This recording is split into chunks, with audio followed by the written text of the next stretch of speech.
Sí, bueno, pues buenas tardes. Estamos aquí un día más en la Semana Cultural de Paterna.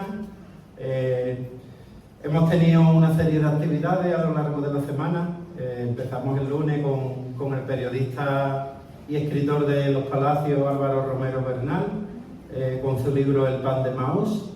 El martes con Eire Terrero, poeta de Cádiz, que presentó El ensueño de la luciérnaga, y podemos observar aquí su exposición de acuarelas, que va a estar durante la Semana Cultural, por aquí también puesta. El miércoles pues tuvimos una actividad con Ramón Luque, poeta también, aunque es de Jaén, lleva bastante tiempo afincado en Cádiz, y que además llevó a cabo con los que la acompañaban una especie de improvisación poético-musical con su libro La herida. Ayer descansamos, por suerte para mí y para mi familia, ¿no? Hoy que está aquí mi mujer, pues es verdad que está haciendo una semana un poquito intensa en pro de la cultura, pero en detrimento de otras cosas. Y bueno, y hoy pues ya sí tenemos aquí, hoy es un día muy especial porque tenemos aquí a Leonardo Jiménez, para que ahora hablaremos un poquito de él, para presentar su novela El zumbido. Y ya mañana terminamos con otro de los días festivos que vamos a tener en esta Semana Cultural, puesto que vamos a presentar el sexto libro que edita la asociación, el sexto libro de ediciones e impresiones, que va a ser el libro de La petenera en la calle, de Isabel Pérez Rosado, que además pues va a estar acompañado de una serie de representaciones musicales con algunas de las escenas y de las canciones que aparecen en la obra. Como decía, pues tenemos aquí hoy con nosotros a Leonardo Jiménez, persona a la que yo estoy muy agradecido, que nos hemos visto hoy por primera vez en persona, pero que prácticamente en octubre, creo recordar, si no me falla la memoria, que él me hizo una entrevista, que también se lo tengo que agradecer a Vicente Cortés, que está aquí hoy con nosotros, porque Vicente tiene en Instagram, pues tiene una página donde él realiza reseñas literarias, Verde Libro, que la verdad que es impresionante la de libros que reseña, ¿verdad? Y que yo pues habitualmente sigo esas reseñas, y la verdad que me alegra mucho que haya un paternero tan vinculado y tan interesado por la cultura. Además, pues bueno, Vicente pues estaba llamado a ser, y de hecho lo es, uno de los grandes agentes culturales de este pueblo. Yo por lo menos lo pienso así, ¿verdad? Y como es como lo siento, pues así lo digo. Así que bueno, Vicente, al que Leonardo entrevistó previamente, pues le lanzó mi nombre como propuesta para que me pudiera entrevistar también. Y pues así fue como nos conocimos Leonardo y yo. Él tiene una página, él, aparte de ser escritor, pues es también un divulgador cultural, ¿verdad? Bastante activo, sobre todo a través de su página Mi experiencia como escritor, donde entrevista regularmente a un montón de, no solo escritores, sino de agentes culturales y gente vinculada y con inquietudes culturales.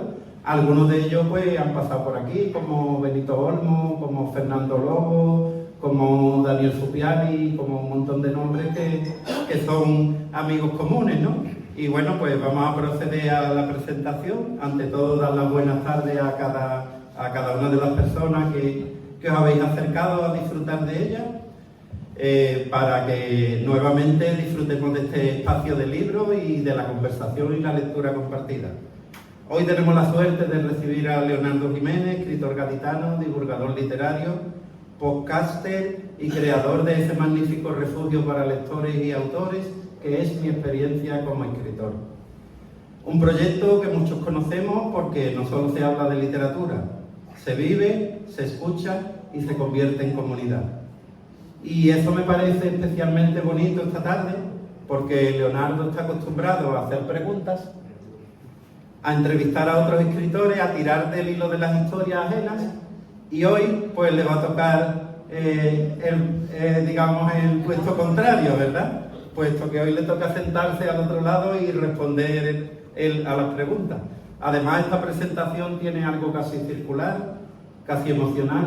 Leonardo nació en Cádiz, la novela transcurre en Cádiz y hoy la historia regresa a su tierra, aquí en Paterna de Ribera, entre lectores gaditanos y amantes de la literatura.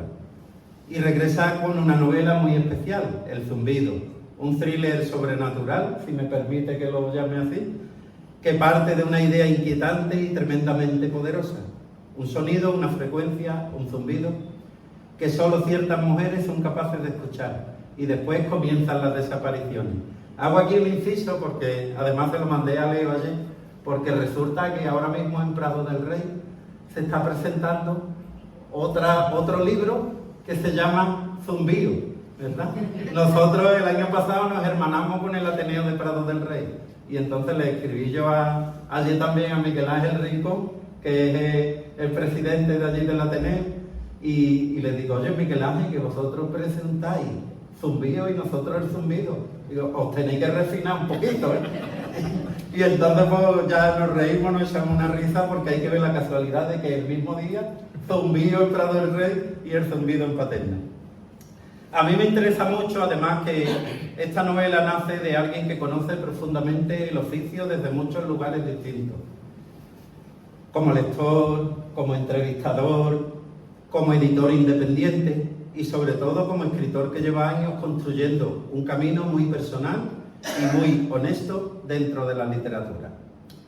Muchísimas gracias por acompañarnos y gracias, Leonardo, por estar aquí hoy con nosotros. Muchísimas gracias a las personas que están aquí. Buenas tardes, ante todo. Muchísimas gracias a ti. Muchísimas gracias a Vicente, que cuando nos presentó y luego ya cuando nos conocimos dije yo, menuda fabulosa persona, tener la oportunidad, y se lo dije antes a tu madre, de conocer, ¿no? Que es lo que yo me quedo, ¿no? De este camino de escritor, que es con las personas que me voy encontrando como tú, como Vicente, que soy fabulosa, y creo que el lado humano se antepone al lado literario en este caso. Y luego cuando tú me preguntaste, Leo, ¿quién quieres que te presente tu novela, ¿no? Aquí, y dije yo, por supuesto tú, no encuentro mejor persona, y después de esta magnífica presentación que me has hecho, que estoy abrumado, pues más todavía, ¿no? Y gracias a todas las personas que han venido, y gracias a la revista Impresiones, a la Asociación Cultural Vuestra, a todos los que os dedicáis a la cultura, también al Alcaucil, como decía Vicente antes. Y bueno, pues a fin de cuentas que para mí es un honor poder estar aquí en Paterna de Ribera después de tantos años y presentar aquí mi obra. Bueno, pues el placer es nuestro y bueno, y si te parece, pues vamos a darle, ¿no? Venga. Para empezar, Leonardo, tú estás acostumbrado a entrevistar a escritores en tu podcast. Te quería preguntar, para un poco romper el hielo, ¿cómo se vive el hecho de sentarse ahora al otro lado y exponer una novela tan personal ante los lectores?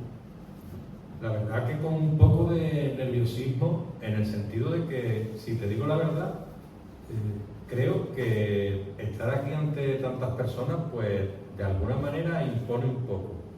No suelo ponerme nervioso en este tipo de situaciones, pero hoy estoy un poquito, como te decía antes, pues es una manera diferente de verlo porque, como tú bien dices, no es lo mismo estar al otro lado que hacer las preguntas.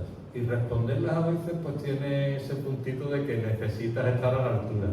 Y aquí en Paterna pues la verdad es que me siento muy bien, me siento en familia, pero a la vez también me siento como poniéndome a prueba.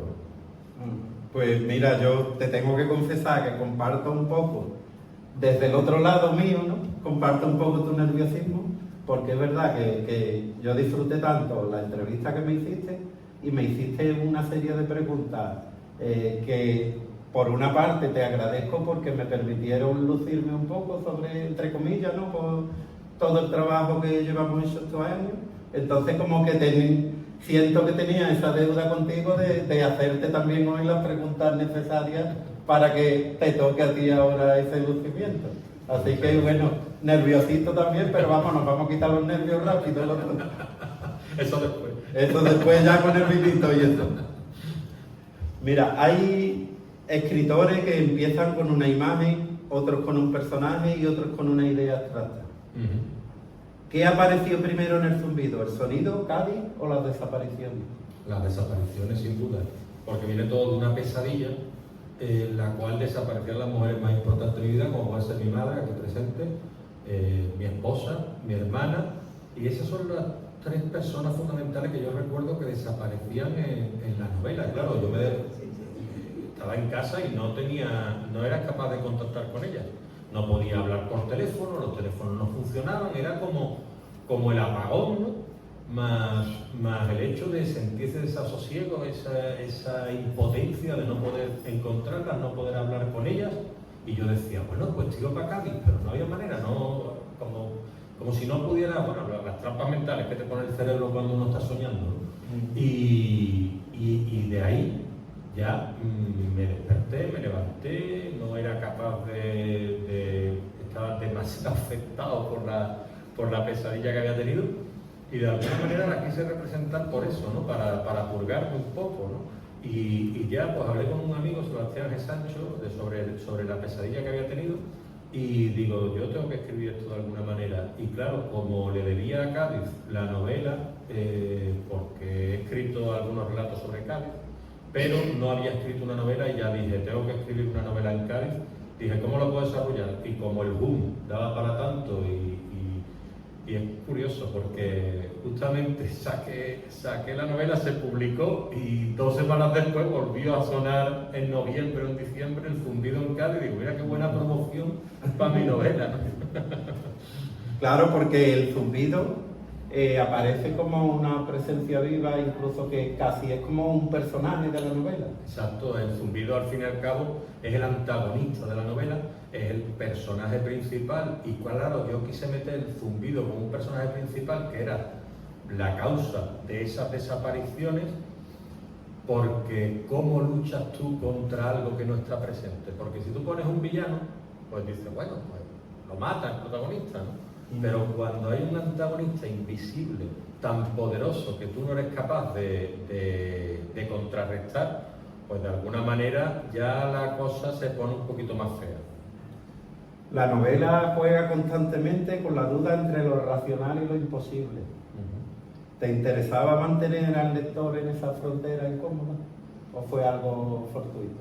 No, yo creo que sí, que al lector de alguna manera hay que incomodarlo, hacerlo pensar. Y esta novela lo que yo quise representar es, y siempre lo digo, ¿no? Es decir, es un homenaje a las mujeres luchadoras, y a todas, pues imagínate, ¿no? Si desaparecieran las mujeres de nuestra vida, ¿no? Entonces, de alguna manera, como yo sentí ese desasosiego, sentí esa profunda tristeza ante ese hastío, ¿no? Ante esas desapariciones, pues yo quise proyectarlo y lo quise hacer en la novela. Entonces, en la novela no solo quiero representar eso, también quiero representar lo que es las relaciones humanas.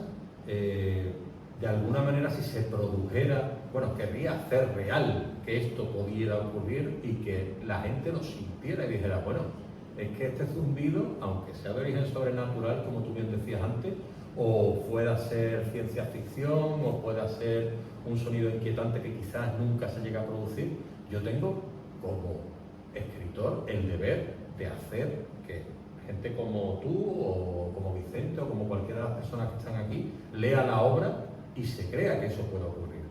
Aunque sea ciencia ficción, porque el escritor de ciencia ficción lo que tiene que hacer es hacer lo imposible, posible y creíble.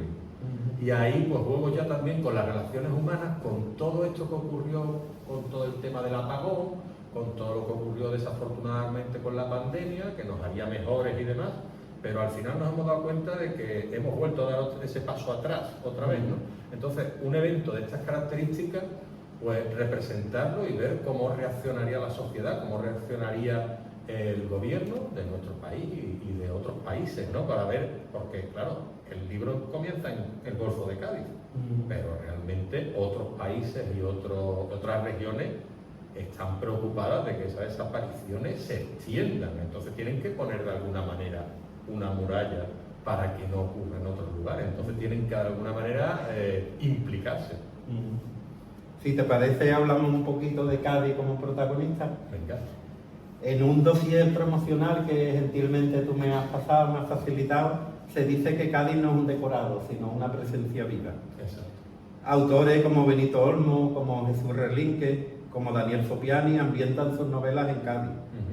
¿Qué tiene Cádiz para generar una literatura tan atmosférica?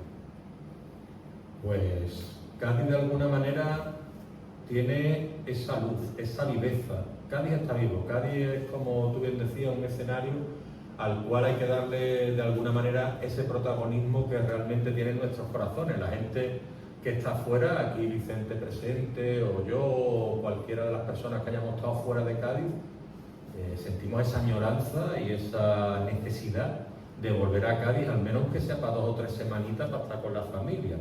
Y ya no hablo de Cádiz solo, hablo de Cádiz y su provincia.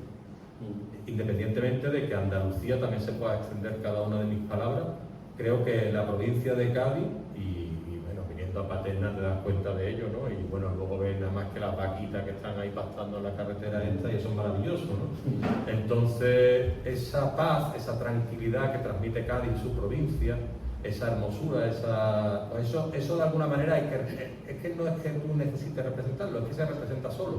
Entonces, claro, grandes poetas, grandes escritores han querido representarlo de alguna manera. Tú has hablado de excelentes autores como pueden ser Benito, Daniel, Jesús y otros autores ya lo habían representado. Yo también necesitaba dejar de alguna manera mi impronta y poder representar Cádiz en mi novela y demostrarme a mí mismo que era capaz de hacerlo y estar a la altura. Y ya no solo eso, sino que tú mismo, si escribes sobre Cádiz o yo mismo, al final tu alma, tu corazón, tu mente evoca todo lo que llevas dentro y lo haces, creo que bien. Y al hilo de lo que dices, ya que, bueno, pues has comentado que llevas años viviendo fuera, ¿no? Y como eres de Cádiz y te sientes tan gaditano, ¿verdad? Con nuestro Cádiz, que más de una vez lo hemos hablado, los berrinches que nos da, ¿verdad? ¿Escribir esta novela es también una forma de regresar?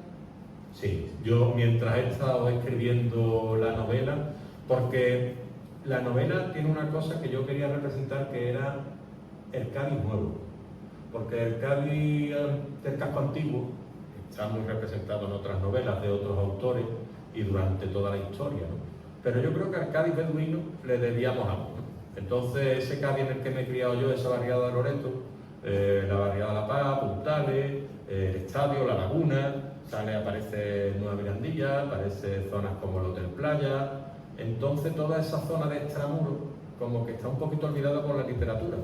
Y yo aquí pues quise representar que, pues bueno, uno de los protagonistas vive en la laguna, otro vive en la zona de Santa María del Mar, que ahí está mi amigo Álvaro, que su casa prácticamente es la representación de la casa de uno de los personajes. Entonces todo eso que tenía en mi cabeza, porque uno es la casa de un amigo, la otra es la casa de otro amigo, la otra es mi casa, la otra... Entonces lo fui representando y me fue mucho más fácil de lo que yo creía, porque incluso añado una ruta de los personajes ahí, y sí que es verdad que me ha ayudado a recordar Cádiz, he sentido esa añoranza y he sentido la luz, el levante, la salitre, la humedad, la noche. Y ya no estamos tú y yo para salir de noche por Cádiz, no. Pero la he sentido. La noche nos confunde, ¿verdad? Ahí está. Por cierto, el levante está fuerte. Está fuerte.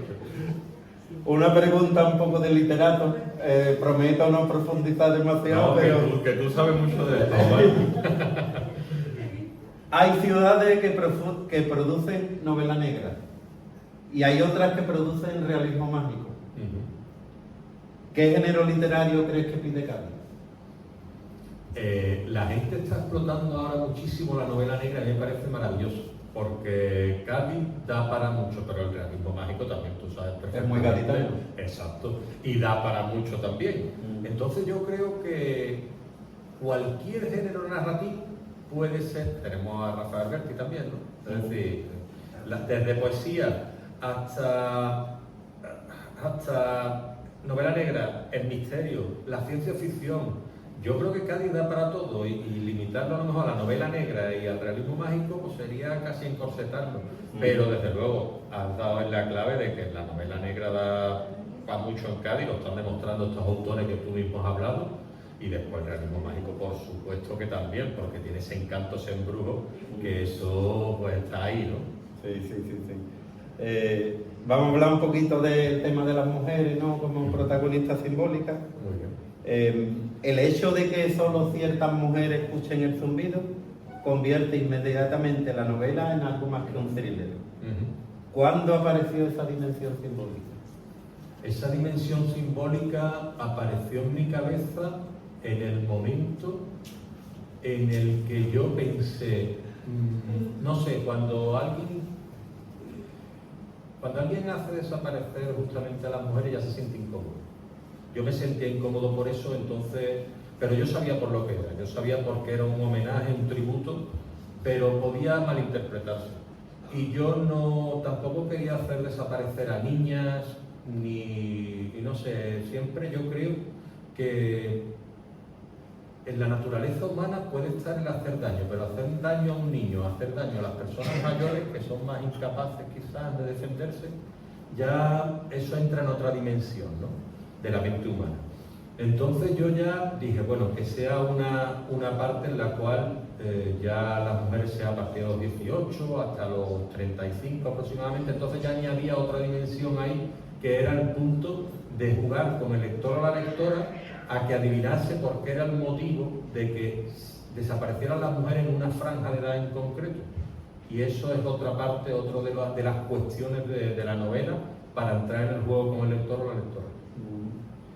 Uno de los muchos aciertos que me parece que tiene tu novela es que se cuenta la historia desde diferentes perspectivas, desde diferentes miradas. Clara, Mati o Víctor llegan al misterio desde lugares muy distintos. ¿Cuál fue el personaje más difícil de escribir? El personaje, yo creo, voy a empezar por el que quizás sea más complejo. Clara es el personaje más complejo, y Clara es el personaje que es capaz de escuchar algo más en el zumbido y lo convierte en protagonista. Mati y Víctor, desde el primer capítulo, se saben que han tenido una especie de affair, ¿no? Sería en francés, ¿no? Es decir, han tenido una relación la noche anterior.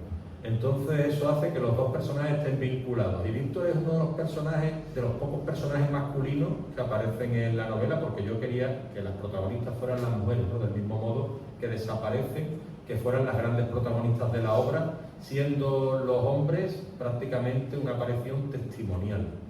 Pero yo creo que el personaje quizás que me podía haber dado más guerra a la hora de construirlo no sea un personaje protagonista, sino un personaje secundario, que es la parapsicóloga Eugenia Calleja, que aparece en la novela y que es un personaje fuerte, con grandes convicciones, culto, y que al final es un personaje bisagra y un personaje clave para que los protagonistas puedan de alguna manera dar un pasito más hacia adelante en su búsqueda de lo que es su objetivo, de lo que es la solución o la resolución del final al que quieren llegar. Escribiendo la novela, ¿tenían en la cabeza referentes literarios o audiovisuales? Audiovisuales siempre, y literarios también. Audiovisuales porque yo soy un escritor que a fin de cuentas me baso también porque todos nos hemos criado, ¿no?, viendo películas como E.T., viendo películas, no sé, Regreso al futuro, no me sale ahora el nombre de la del laberinto, esta que salía David Bowie. Sí. A través del laberinto. Cuenta conmigo. Entonces ahí siempre hay referentes audiovisuales, y yo soy un escritor que la gente dice que son capaces de imaginar muy bien todo lo que estoy escribiendo. Referentes literarios, a mí me gustaría decirte referentes literarios de los grandes de la literatura, pero no es el caso. Yo lo que leo son pues mucha novela negra. John Katzenbach me gusta mucho, me gusta Preston and Child, y luego pues bueno, pues como Carlos Ruiz Zafón, o como puedan ser Vázquez Figueroa, y luego pues los clásicos principalmente españoles como Miura o cualquier otro, y bueno, Carmen Laforet y otros autores y autoras imprescindibles para, tú lo sabes, que tú eres profesor de literatura, y me gustaría decirte que son esos porque me gustaría escribir como ellos, pero realmente intento hacerlo lo mejor que puedo, es lo que te puedo responder para que salga el mejor libro posible. A mí muchas veces se dice, ¿no?, que cuando un escritor escribe una obra deja de ser suya, ¿no?, inmediatamente, y ya pertenece a los lectores, ¿no? A mí, a lo mejor no era tu intención y no es buscado, pero a mí me recordaba El Zumbido un poco, salvando las distancias, ¿verdad?, porque son dos historias distintas, pero me recordaba a Las intermitencias de la muerte de Saramago.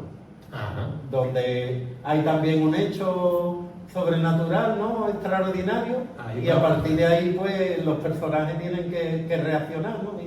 Sí, yo he leído Ensayo sobre la ceguera. Saramago es un grande, Saramago es un premio Nobel, y Saramago, pues bueno, a mí me ha puesto bollo de punta. Sí. Cuando me ha dicho Saramago y lo compara con el Zumbido, ¿no?, y me compara a mí con este grande de la literatura, pues yo ya me caigo por los dos lados de la silla. Bueno, A mí me lo has recordado, ¿verdad? pues te lo agradezco que me lo digas.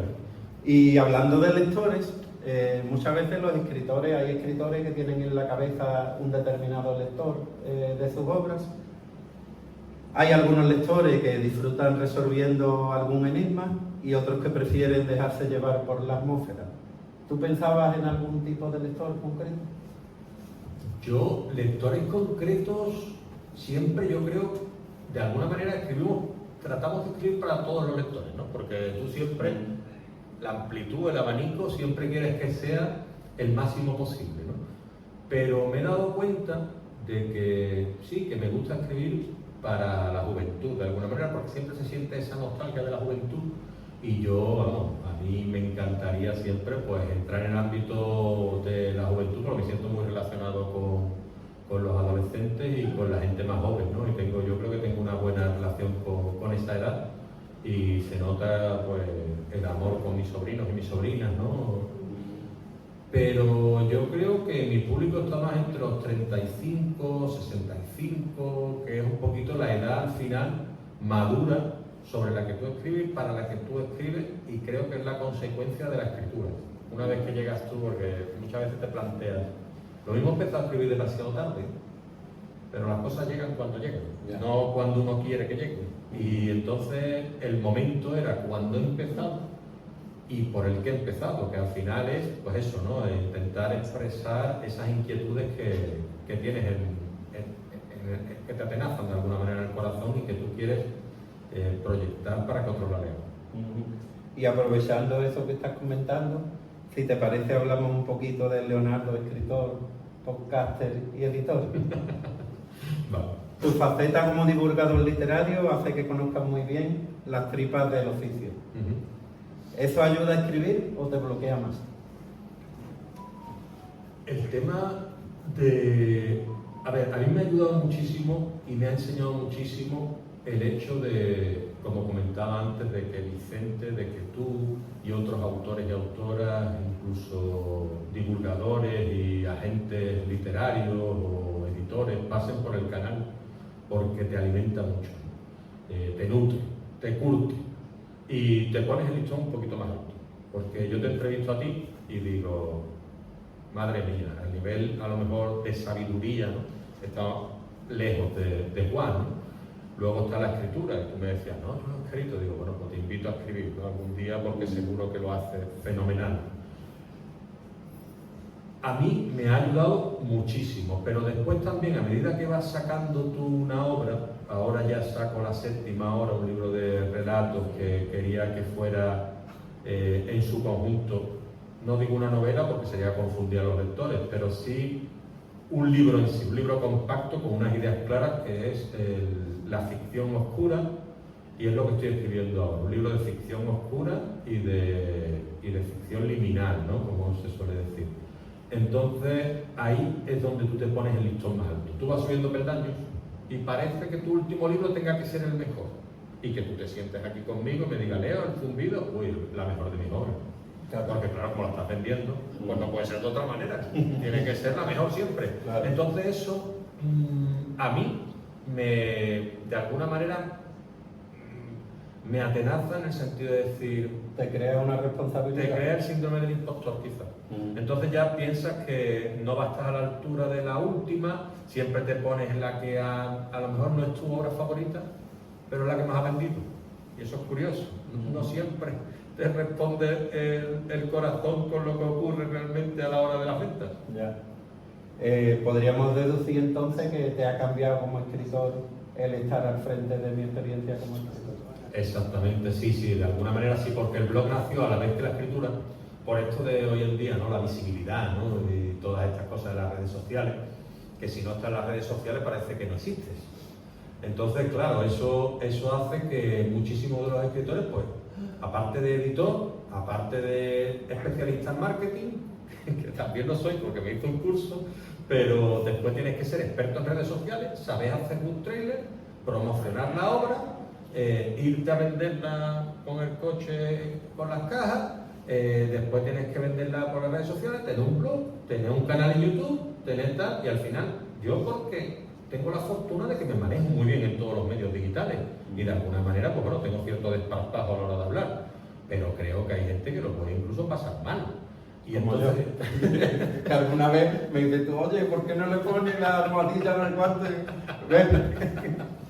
entonces eso, sí que te hace crecer, pero sobre todo en el lado humano, que es lo que comentaba, ¿no? En el lado de cultivarte y en el lado de que tú me hablas de ciertas obras que quizá no haya leído y me entren ganas de acercarme a ellas, pero sí que desde luego el blog y el canal y todo lo que esto, que gracias a eso, gracias al blog, estoy yo aquí sentado contigo y estoy frente a todas estas personas y pasando un buen rato, porque al final, al principio cuesta, pero después pasa un buen rato, ¿no?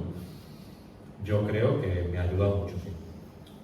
Y aparte de todo eso, ¿no?, que estamos comentando, has construido también un proyecto muy independiente alrededor de Ediciones Unicornio. Exacto.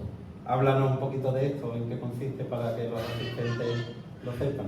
Pues Ediciones Unicornio al final es un sello que yo he creado, en el cual, pues bueno, es una marca, aquí lo veis, perdóname Juan. Sí. Aquí lo veis, este sello, con cierta proyección de futuro, que sería que en principio a mí me ampare mis libros en unos inicios para poder poner una marca a mis libros y que a posteriori, pues bueno, no se sabe nunca dónde se puede llegar, pero ya la intuición y las ganas de hacer más cosas me lleva a crear Ediciones Unicornia y ahora también con Ediciones 10 minutos más. He vinculado un libro y he maquetado un libro, lo he corregido y lo veréis ya en el mercado con Raiko Machín, que es uno de los compañeros del podcast. Y al final Ediciones Unicornio ha trabajado con estas ediciones 10 minutos más y poquito a poco tratar de hacerme camino de alguna manera en el ámbito editorial y ayudar a la gente que al final es que es complicado publicar, porque nos creemos cuando terminas el libro, dices tú ya has hecho lo más difícil, ¿no? Aquí tenemos un reseñador que sabrá cuánta gente le pregunta a ver ese libro, a Vicente, ¿te puedo enviar mi libro? Te lo lees, esto, lo otro, para que le dé un poquito más de proyección y de visibilidad. Después, buscar editorial. Madre mía, menudo mare magnum y menudo laberinto. Y después, luego, las pseudoeditoriales, que tú ya sabes cómo funciona esto, muchas de ellas imprentas disfrazadas y demás.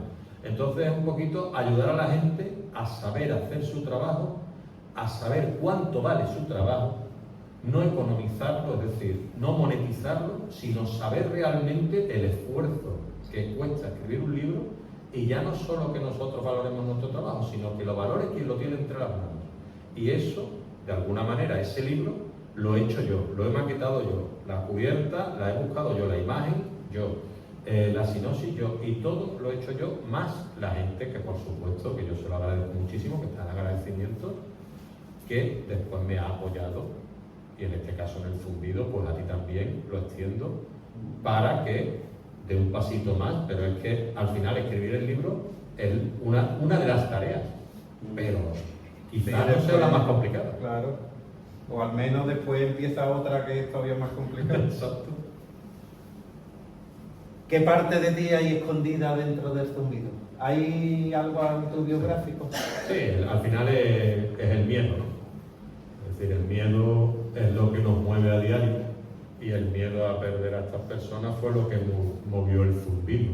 Y yo creo que el miedo pues está presente en el día a día nuestro.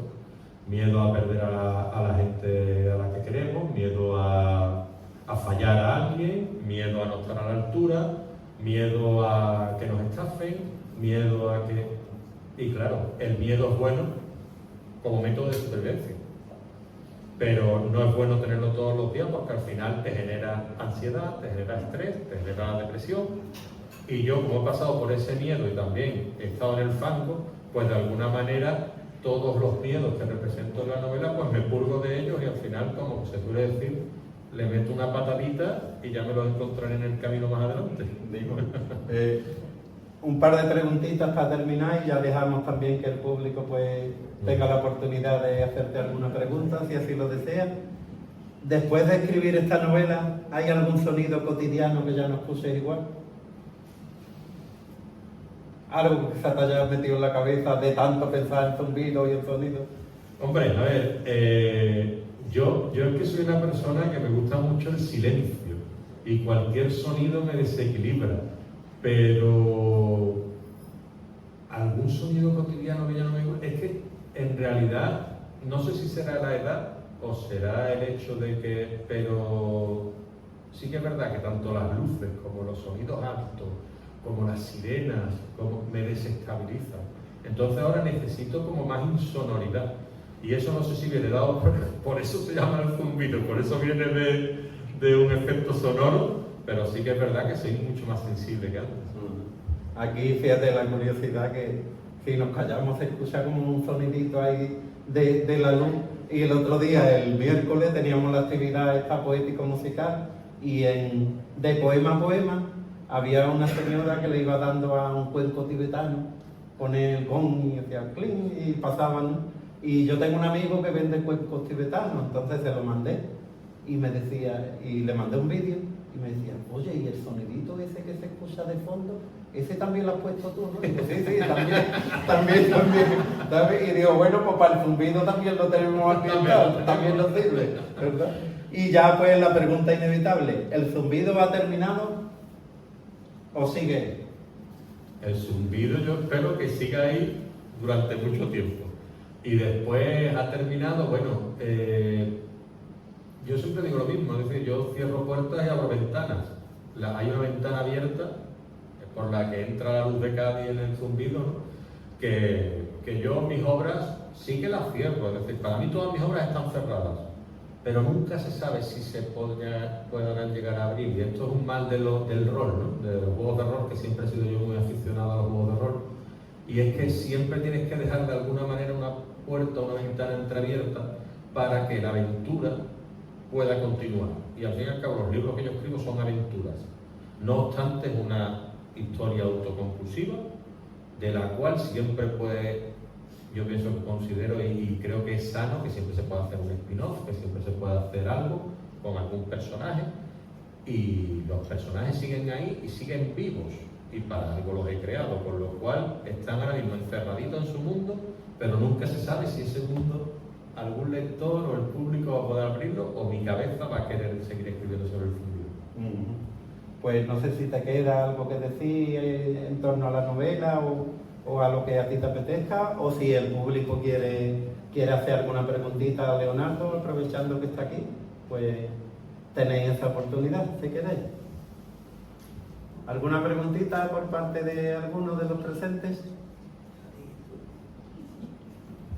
Pues bueno, Leonardo, muchísimas gracias por esta conversación, por compartir con nosotros el origen y los secretos del zumbido y también por recordarnos algo importante, que la literatura sigue siendo uno de los mejores lugares para pensar nuestros miedos, nuestras preguntas y nuestras contradicciones.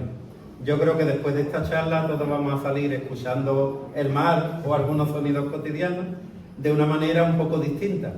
Gracias también a todos vosotros por acompañarnos esta tarde, por seguir haciendo posible que existan espacios culturales con vuestra presencia, donde los libros no solo se leen, sino que se conversan y se comparten. Aprovecho para recordar que tenemos libros de Leonardo disponibles por si a alguno pues, le apetece adquirirlo, y ya aprovechando que él está aquí, que se lleve su dedicatoria, ¿verdad?, en el libro. Y como las mejores conversaciones nunca terminan del todo, cuando se apagan los micrófonos, se cierra el acto, pues ahora os invitamos a continuar este encuentro de una forma mucho más gaditana y más lúdica, que es compartiendo un vinito, un refresquito o lo que a cada uno le apetezca, y contrastando nuestras impresiones, porque al final la literatura también es eso, una mesa compartida, una conversación que sigue sonando después de las páginas. Muchas gracias. Muchas gracias.